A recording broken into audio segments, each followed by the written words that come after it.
Preguntas y comentarios, como siempre, bienvenidas en nuestro espacio, @en contexto piso y @Carlos Penaloza. Recordamos siempre a la audiencia, no podemos atender llamadas, no podemos colocar notas de voz, solamente mensajes a través de la plataforma de WhatsApp y por supuesto nuestras cuentas en las redes sociales, @Carlos Penaloza y @en contexto piso y. Simón Calzadilla está con nosotros, secretario general del Movimiento por Venezuela y también miembro de la plataforma unitaria. Gracias por acompañarnos. Gracias al canal y a ti, Carlos, por invitarme a tu programa. Estamos conversando en un contexto donde, sin duda, estas declaraciones de Antonio Ledesma han generado muchas posiciones encontradas. Él ha tratado de salir al paso haciendo control de daños, pero bueno, algunos dicen que el daño ya está hecho. ¿Cómo lo ven desde el Movimiento por Venezuela? Esto en un contexto donde, por supuesto, estamos hablando de un dirigente político en el extranjero, pero que abiertamente ha planteado su respaldo a una candidata dentro de la primaria, a la que también el Movimiento por Venezuela está participando. Bueno, creo que la segunda declaración de Antonio, intentando de aclarar lo que quiso decir, lo ubica en el camino que debe ser. Creo que tuvo una entrevista muy compleja que se prestó a malas interpretaciones y eso solo ha servido para que los adversarios o la gente que esté en el gobierno se agarren de ahí para intentar seguir espantando el canal del cual no debemos salirnos, que es el canal electoral. La verdad es que después se ratifica, el propio Antonio lo ha dicho, la propia jefe del comando de campaña de María Corina Machado ha dicho que su ruta es absolutamente electoral, que estamos en la primaria y que a partir de las primarias debemos unirnos para enfrentar el reto en el año 2024 de la elección presidencial. Aunque algunos lo ven como un desplace de un liderazgo, ¿no? El que gane la primaria escoge el nuevo líder de la oposición o se hace el nuevo líder de la oposición. Mira, la primaria tiene un solo objetivo, uno solo: escoger un candidato que nos una para que ahí se sumen todos los votos de los venezolanos que anhelan un cambio, que hoy representan más del 80%. Ese es el objetivo de la primaria, no tiene una categoría superior o diferente. Una vez concluya la primaria, ese candidato o candidata que gana, junto con todos los partidos de la plataforma y más allá de la plataforma, tendrán que establecer todas las estrategias de lucha para poder lograr inscribir una candidatura unitaria. Ese es el reto que tenemos por delante. De ahí no nos debemos salir. Cuando definimos este camino en la plataforma unitaria de plantearle al país la primaria como instrumento de construcción unitaria, en toda su reglamentación está para qué es la primaria. Y ahí no nos podemos salir. Tenemos que siempre ubicar y ponernos en el contexto de lo que nos une y no de lo que nos divide. Esa primaria se está haciendo realidad gracias a múltiples factores. En primer lugar, a los partidos de la plataforma que decidieron hacerla, planteársela al país, plantear y aprobar un reglamento, hacerla con la sabiduría de que se tenía que hacer para todos los venezolanos y no exclusivamente para los partidos y liderazgos que estaban en la plataforma.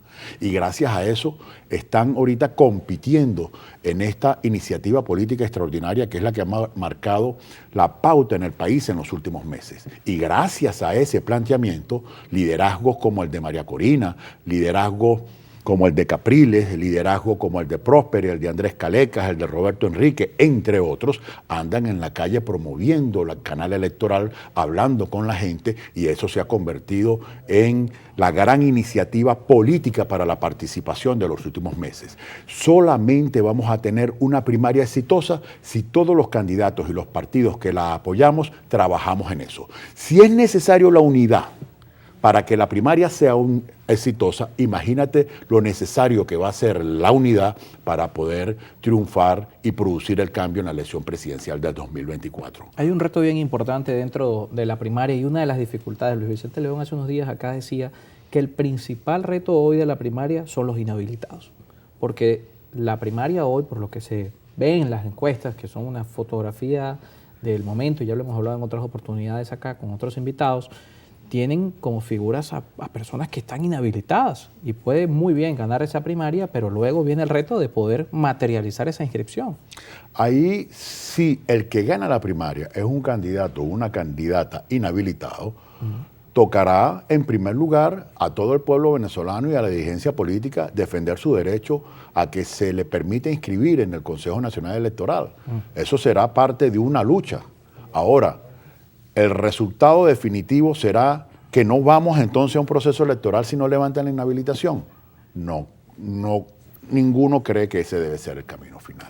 Yo creo que el camino y la decisión definitiva es que tenemos que inscribir un candidato, hombre o mujer, y que si no da tiempo ya de hacerlo por primaria, como obviamente no va a dar tiempo, será una decisión donde todos los factores políticos, incluidos los candidatos que participaron en la primaria, tendrán que ponerse de acuerdo en cuál va a ser el candidato que se va a inscribir. Una especie de consenso posterior a la primaria.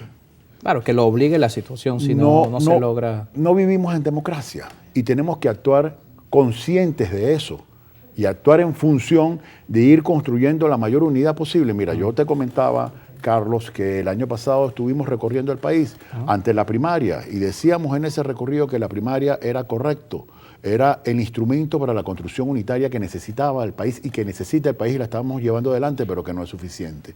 Que era importante que muchos partidos evaluáramos ponernos de acuerdo en una candidatura que pudiéramos respaldar entre varios partidos y no que cada partido tuviera una candidatura. Al final prevaleció que cada partido tiene una candidatura. Sin embargo, nosotros seguimos insistiendo. Lo cual es sano en democracia, ojo. Muy sano en democracia, pero resulta que no vivimos en democracia. Y como no vivimos en democracia, tú a veces tienes que asumir estrategias diferentes y complementarias para poderte blindar, para que no te puedan, fuera del camino de la legalidad, como es costumbre aquí, y del Estado de Derecho, entonces torcerte el camino que llevas. Y nosotros hemos planteado que deberíamos tener y explorar la posibilidad de ponernos de acuerdo en una candidatura unitaria, y para eso era ideal un candidato independiente o candidata independiente que no figurara o que no estuviera en las direcciones políticas de nuestros partidos, decíamos en aquel entonces, y hoy lo mantenemos. Y es por ello que nosotros no apoyamos a un candidato de nuestro partido, de nuestra dirección. Decidimos apoyar a un candidato independiente que desde hace más de 25 años no milita en partidos políticos, aunque tuvo una destacada trayectoria militando en una organización política que fue una de las más importantes de los años 70, el Movimiento Electoral del Pueblo, que dirigía el maestro Luis Beltrán Prieto Figueroa. Fue diputado cuando era muy joven y después la vida lo hizo ser, bueno, un destacado funcionario que salió presidente de Ferrominera y después presidente del Consejo Nacional Electoral, escogido en el año 97 por el último Congreso de la República, que se cambió la ley, y ese hombre tuvo una destacada trayectoria en el Consejo Nacional Electoral, último presidente del Consejo Nacional Electoral, que multó al único presidente de Venezuela en ejercicio por violar la ley electoral, que fue a Chávez. Le puso una multa de $7,000 en aquella época, y el programa Lobo Presidente tuvo que salir del aire. Ese venezolano que tiene desde hace 3 años recorriendo el país diciendo hablando del voto, de su importancia. Hablando del voto, que tenemos es que participar, que tenemos es que organizarnos, que ese es el camino que nos puede permitir producir el cambio, que ahí es donde somos fuertes. Bueno, ese es hoy en día nuestro candidato Andrés Caleca, y que lo hemos puesto también al servicio de la unidad y la posibilidad de ponernos de acuerdo. Ahora, eso sería un tema de los partidos políticos, de los liderazgos, de los candidatos, que podrá ser asumido o no en las próximas semanas, en los próximos meses o posteriormente a la primaria. Creo que en este caso, sin duda alguna, yo sí estoy de acuerdo en el que concluida la primaria y si el ganador está inhabilitado o inhabilitada, nosotros tenemos que dar una lucha pacífica, constitucional, nacional, internacional por la defensa de la derecha de ese venezolano o venezolana que injustamente se ha inhabilitado para que pueda participar. Posteriormente se dará un debate muy transparente con las fuerzas políticas, si hasta dónde vamos a llegar y qué decisión vamos a tomar, y si es otra persona, cómo la vamos a escoger. Nos toca hacer una pausa. Con ese planteamiento de una figura que no venga de los partidos políticos, una figura que pueda unir a todos los sectores del país, ¿por qué apostar entonces por la primaria? Porque la primaria históricamente en Venezuela siempre ha sido un escenario de maquinarias. Tenemos los antecedentes previos de, por ejemplo, cuando en 2017 Acción Democrática ganó una cantidad de gobernaciones o de postulaciones al proceso de elecciones de gobernadores. El caso previo del año 2012, de la primaria donde también participó Enrique Capriles, Leopoldo López, María Corina Machado. Pareciera que en la historia las primarias han sido más de maquinarias que de escenario de voto espontáneo. ¿Por qué insistir en esa vía? En una primaria presidencial, Carlos, no. El último antecedente que tenemos de primaria es la del 2012, 2011, 2012, cuando Claro, con ganó Teresa Albáñez al frente Enrique Capriles Radosky. Enrique Capriles Radosky lo apoyaba ¿quién? PJ y nosotros. El resto de los partidos estaban con otros candidatos y los partidos de mayor estructura como AD, COPEI, Un Nuevo Tiempo, entre otros, apoyaban a Pablo Pérez. Y resulta que el gran ganador por una ventaja descomunal fue Capriles. Los sentimientos te lo dicen. Claro, pero la estructura vendió, no sé si recuerda Simón Calzadilla, el llamado el Trabuco de Enrique. Hablamos de escenarios de estructura también. Pero sí, claro, tú tienes que desarrollar una estructura. Todos los candidatos están intentando desarrollar su propia estructura. Pero en una elección presidencial y en el caso de esta primaria, donde se estima que puede participar hasta 3 millones de venezolanos, el ganador no te lo define una estructura, que tiene que tener su estructura para cuidar los votos. Pero no es verdad que aquí un candidato o un partido político en Venezuela hoy te pueda movilizar 700, 800, 1 millón de personas. Esa no existe. Una de las cosas por las cuales nosotros no pudimos sentarnos a ponernos de acuerdo en un consenso es que venimos de una historia de participar y llamar a la abstención, participar, llamar a la abstención, de fracasos que debilitaron a todos los partidos políticos y el tiempo que tenemos viviendo bajo un régimen que no te permite el desarrollo de los partidos, sino todo lo contrario. Y eso hace que era políticamente inviable que los partidos que estamos en la plataforma convocáramos a otros partidos políticos para dar una discusión a quién íbamos a escoger. Más de uno iba a decir, yo no acepto esa decisión, me voy por mi cuenta. De hecho, convocamos la primaria, pusimos y se escogieron como rectores de esa primaria a hombres y mujeres extraordinarios. Nadie ha dicho o ha criticado, nadie ha dicho, este señor es de un partido, este señor tiene un pasado que no me gusta. Todos coinciden en que respetan a todos los miembros de la Comisión Nacional de Primaria. Estaba abierta la participación a todo el que quisiera. El que no participó, ¿por qué? ¿Por qué aquellos que se están lanzando para la elección presidencial no decidieron competir en la primaria?